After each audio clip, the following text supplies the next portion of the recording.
The Chicago Bulls showed the same bad habits that we seen last season in their loss to the OKC Thunder. We're going to go ahead and talk about the game, and we're going to see how the Chicago Bulls can move forward past their first game of the 2023 season. Y'all know we're going to talk about it, but you got to hear the music first. Cognac, gang.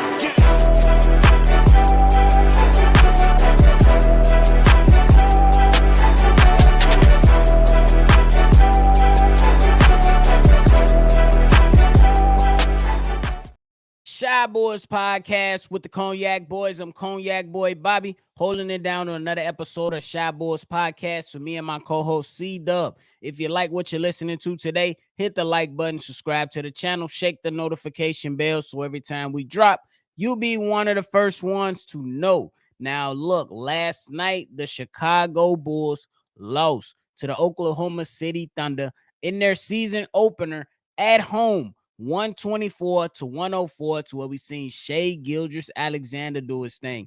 You got contributions from Chet Holmgren. You got contributions from Josh Giddey. And then we found out who the hell Isaiah Joe was on the Oklahoma City Thunder from Arkansas. That guy came out to play and he lit up the Chicago Bulls. For some reason, it's always some guy that we never really hear about comes to town, play the Chicago Bulls, or we go to their home, play the Chicago Bulls, and some guy just go ahead and buds from the concrete as a bright rose for that particular game. I hope that's a good analogy. But I want to go ahead and talk about some of the bad habits that we've seen from the Chicago Bulls that kind of carried over from last season into this season. I think the most glaring one is the missed assignments on defense. The Chicago Bulls are still getting backdoor like crazy. And then you still see the Chicago Bulls, they kind of hold and prevent teams from driving through the paint, but somehow, some way, the communication on defense is still not good enough to where the guy, whoever that may be on the Chicago Bulls, isn't rotated to the open three-point shooter. And you know what I'm saying, when it's right there for him to go ahead and contest the shot. They're not doing that still. It is just game one. I want to preference that. So we're not going to try to overreact, but that is one of the most glaring bad habits from last season, translating and moving on to this season, that the Chicago Bulls gotta somehow, somehow, some way, figure that out. And then another thing is talking about Billy Donovan and his rotations. Billy Donovan elected to go ahead and go with a 10-man rotation. I don't think that's necessarily a problem, considering that it is game one. You don't want to go ahead and have your guys going playing crazy minutes in the first game. It's just the first game out of 82. So the Chicago Bulls have 81 games left. But at the end of the day, I do believe that the rotations for Billy Donovan, they were a bit erratic. They didn't seem like they made sense. You seen Ayodosumu come in, I think, in the middle to the second quarter or something like that. Maybe got a little bit of run in the third quarter.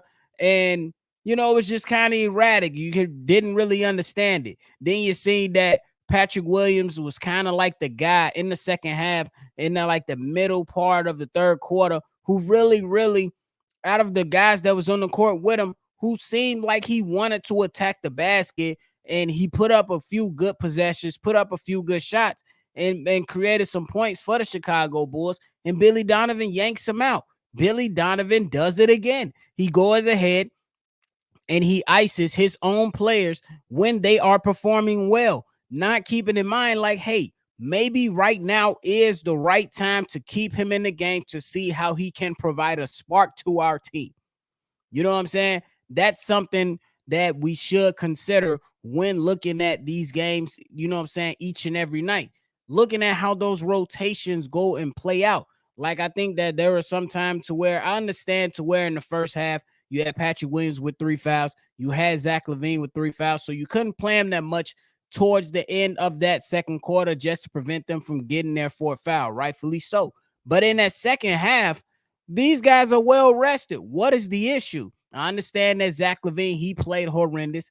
Just about everybody played horrendous, but they need to get these rotations down packed simply because you can't continue to do this thing to where you messing up the flow of the game. And I think that's a huge part of what Billy Donovan's doing to the team. I think that his rotations and how so erratic they are, it's messing up the flow of the team. When the Chicago Bulls began to make a run and get those leads down and draw closer to the Oklahoma City Thunder, Billy Donovan did something to the lineup to distort what was taking place on the court, and it wasn't good enough. And the next thing I want to talk about this. I understand that the Chicago Bulls want to go ahead and change their shooting profile for the sake of let's create a more modernized offense, and I'm 100% with that. But the problem is when you do too much to exacerbate the problems, and that's what Billy Donovan did against the Oklahoma City Thunder, his former team. I don't know if the man was starstruck. I don't know what the hell was going on in this man's mind. But when you talk about the threes that came from the Chicago Bulls, they started the game out 4 for 10. They ended the game shooting threes 12 for 42. I don't like seeing 42 threes in the box score.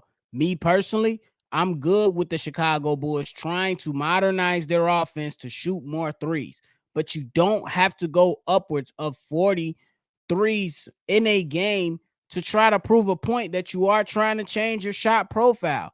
We seen in the preseason the Chicago Bulls look better on the floor with 33 and 35 three-pointers per game, in a few games. Those were good threes that they took in those games, and they didn't force the issue. There was a lot of player movement off ball. There was a lot of moving pieces happening and things happening off ball, and you just didn't see that with the Chicago Bulls last night. You just didn't see that. And it's crazy when you go ahead and shoot 12 for 42 from the 3-point line, you end up with 28%, while the opposing team, Oklahoma City Thunder, shot 48% from the three, bro. You're not winning basketball games that way. You're not winning basketball games that way. This team did not look like they wanted to play with each other tonight. I'm gonna just keep it a buck. From what I've seen, and I will go ahead and mention that Nikola Vucevic got into a spat with Billy Donovan. They come out, and Kobe White, he's running some type of action with Nikola Vucevic, and you see he gives the ball to Nikola Vucevic, and he's flailing, he's throwing his arms up. So the body language and the activity wasn't on the same page tonight. I don't understand what the game plan was, but the Bulls did not execute that game plan. Not at all. Nikola Vucevic had his right to go ahead and say what he had to say to Billy Donovan, because Billy Donovan needs to go ahead and put these guys in the best positions to win. I think that when you go through long possessions and not include Nikola Vucevic in the offense, that's a problem. That's a problem. It really is. These guys refuse to attack the basket in the second half. I don't understand what was said in the huddle. What did you tell these guys? Because if you look at the start of the game, Zach Levine, he wasn't performing particularly well, but he still ended that first quarter going 6 for 6 for free throws. And that's including, you know what I'm saying, that second quarter as well. So if you're looking at things like that, you could say, hey, let's attack the basket. What happened to we're going to shoot more threes, but we're also going to put an emphasis on attacking the paint. And what that those are the words that Billy Donovan put out there for us. We're going to attack the paint and shoot more threes. When those threes weren't falling, it was very evident those threes were not falling from everyone on the team. The game plan should have switched. Some adjustments should have been made, but we already know the coach that we're dealing with. We know the coach that we're dealing with. And I would say it's just a bad performance from everyone. Everyone. You know what I'm saying? Patrick Williams going 0 for 4 from 3, and a lot of those threes were wide open. You know what I'm saying? And he took 10 shots just to have 8 points. DeMar DeRozan took 20 shots just to have 20 points. Vooch had 8 shots just to make 11. Kobe White had 14 shots just to have 15. Zach LaVine had 16 shots just to have 16 points. Do you see that? Do you see the issue right there? There's pretty much no efficiency that took place yesterday. You know what I'm saying? So it wasn't that good. You know what I'm saying? It wasn't a good performance from the Chicago Bulls. So I want to go ahead and see how we can go ahead and move forward. I think in the next game, the Chicago Bulls need to go ahead and understand that it's not all about the threes, man. I understand you want to go ahead and change the shooter profile of the team. You want to become a more modernized offense. It's just not going to happen if you're just chucking up threes. It's going to look good. Maybe when you say, hey, how do we rank the Chicago Bulls when it comes down to shot attempts from the three? You might be like, okay, cool. But if you're looking at percentages as far as this game, 28%, that's not a good start. That's not a good start. And I also think that Billy Donovan needs to strap down on his rotations to make it seem like he knows what the hell is going on within the ball game. I think the Chicago Bulls need to get their communication corrected on defense, and I believe that's going to be a big step. And I also believe tying back into the rotational piece, I think that if you set and have a solid rotation, that goes ahead and help defensive communication on both units, number one and two, go ahead and be able to build something out with each other. You allow the first team to build themselves out with each other. You allow the second unit to build themselves out with each other. You have to get these rotations down packed.